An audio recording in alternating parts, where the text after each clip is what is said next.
అండి నమస్తే. చూస్తున్నారా మా ఫ్రెండ్స్ అండి మేమందరమని. హాయ్ కార్తీక మాసంలో ఫ్రెండ్స్. వనభోజనాలండి. వనభోజనాలంటే వనంలోనే కాదు ఇంట్లోనే కూడా చేయొచ్చని మా ఫ్రెండ్స్ నిరూపిస్తున్నారు. ఒక్కొక్క రోజు ఒక్కో దగ్గర పెట్టుకుందాము అని అనుకున్నామండి.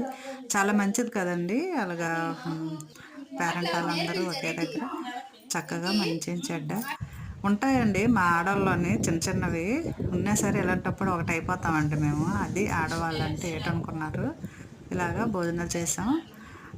మా సిస్టర్ వాళ్ళ ఇంట్లో ఒకరు చేసామండి. ఇంకొక ఫ్రెండ్ వాళ్ళ ఇంట్లో నెక్స్ట్ చూడండి అలాగా చేస్తున్నాము. అదండి మా స్పెషల్ వనభోజనాలండి. వనభోజనాలు గృహంలో వనభోజనాలు చూసేయండి. మీరు కూడా అలాగా మంచిగా ఉండండి, ఆనందంగా ఉండండి. ఉన్నన్నాళ్ళు ఆనందంగా ఉండాలి, చక్కగా ఉండాలి. మా ఆడవాళ్ళ పూజలతో పాటు ఇలా కూడా ఉంటాం. ఏమంటారు కామెంట్ చేయండి. Okay please.